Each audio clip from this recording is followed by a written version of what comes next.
Bonjour mesdames et messieurs, bienvenue dans ce flash d'information. Un flash info que nous démarrons aux États-Unis d'Amérique. Le Premier ministre s'y trouve depuis quelques jours dans le cadre des assemblées annuelles FMI, Banque mondiale. Hier, à Washington DC, Amadou Gon Coulibaly a participé au Conseil des gouverneurs des institutions de Bretton Woods, s'engager à améliorer les conditions de vie des couches les plus défavorisées à travers le monde. Voilà entre autres l'objet de cette réunion.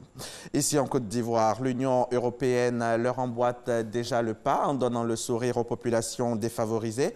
L'eau étant source de vie, l'UE vient de soulager les populations de Digba-Pia à une vingtaine de kilomètres de Daloa en leur offrant des pompes villageoises. Ces installations qui ont coûté plus de 85 millions de francs CFA permettront ainsi à plus de 300 000 familles d'être alimentées en eau potable. Reportage Issa Yeo avec la collaboration technique de Fernand Conan.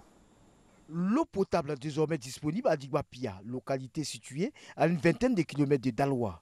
Ce, grâce au projet de réalisation des 100 systèmes des types d'hydraulique villageoise améliorés et financés par l'Union européenne.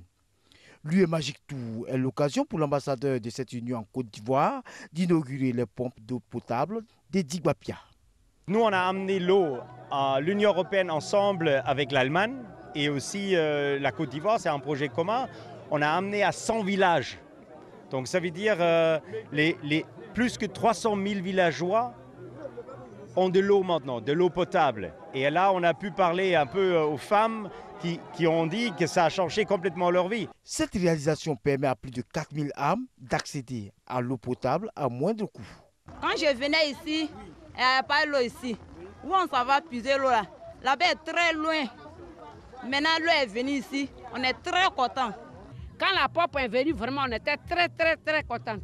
Bon, le prix aussi, c'était abordable. Ça nous arrangeait. On n'a plus de problème maintenant pour l'eau. Le sous-préfet de la localité apprécie la qualité des travaux qui met fin à un long calvaire des populations. Remercier l'Union européenne pour son appui permanent à l'État de Côte d'Ivoire. Et aujourd'hui, nous avons la preuve que cette coopération apporte du bonheur à nos populations. Et nous sommes très contents que ça soit ici, au niveau de notre localité. Les travaux d'alimentation en eau potable de Digba-Pia, qui a duré 10 mois, ont coûté plus de 85 millions de francs CFA. L'UNICEF lance le guide de plaidoyer pour les jeunes, un guide dans lequel des jeunes de plusieurs pays africains, dont la Côte d'Ivoire, plaident pour un environnement sain avec des propositions concrètes. Le guide a été présenté par UNICEF Côte d'Ivoire au ministre des Eaux et Forêts, Alain Richard Donvayi, et à plusieurs autres personnalités. Théodore Zouzou et Abou Sanogo nous en parleront plus en détail dans le 13h.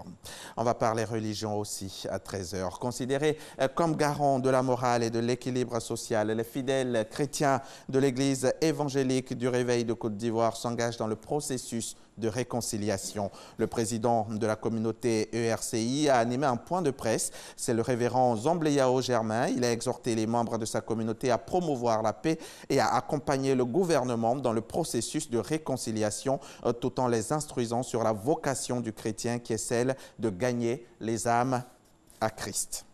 Une double attaque a été perpétrée tôt samedi matin envers 2 détachements des forces de défense et de sécurité dans la région du nord du Burkina Faso. Des hommes armés ont attaqué les détachements militaires de Yense dans la province de Yatenga et le détachement militaire de Ban dans le Loroum. Selon des sources sécuritaires, les assaillants ont pu accéder aux installations de Yense, mais l'attaque de Ban a pu être repoussée. Au moins 5 militaires et policiers ont été tués au cours des 2 attaques. On va refermer ce journal. Le Parlement britannique a infligé un camouflet à Boris Johnson en l'obligeant à demander un report du divorce prévu pour le 31 octobre. Le Premier ministre a fini par s'exécuter, mais de mauvaise grâce. Sauf que le Premier ministre britannique ne s'est pas contenté d'envoyer une lettre, il en a envoyé 3. La première est la principale non signée pour demander la prolongation. La deuxième a signé celle-là spécifiant qu'il ne voulait pas de ce délai. Et la troisième de l'ambassadeur britannique auprès de l'UE, Tim Barrow, qui précise que le gouvernement est tenu par la loi de demander cette prolongation. Ce flash est terminé, mais avant de nous quitter, sachez que tout à l'heure, à 13 h, dans le cadre du magazine du dimanche, je recevrai le directeur général du CHU de Yopougon. Il viendra nous parler de la fermeture prochaine du centre hospitalier pour une réhabilitation complète de l'établissement. Fermeture qui sera effectivement constatée le 1er novembre prochain. Le docteur Deka nous parlera donc du plan de continuité qui est mis en place. C'est pour tout à l'heure, 13 h sur RTI.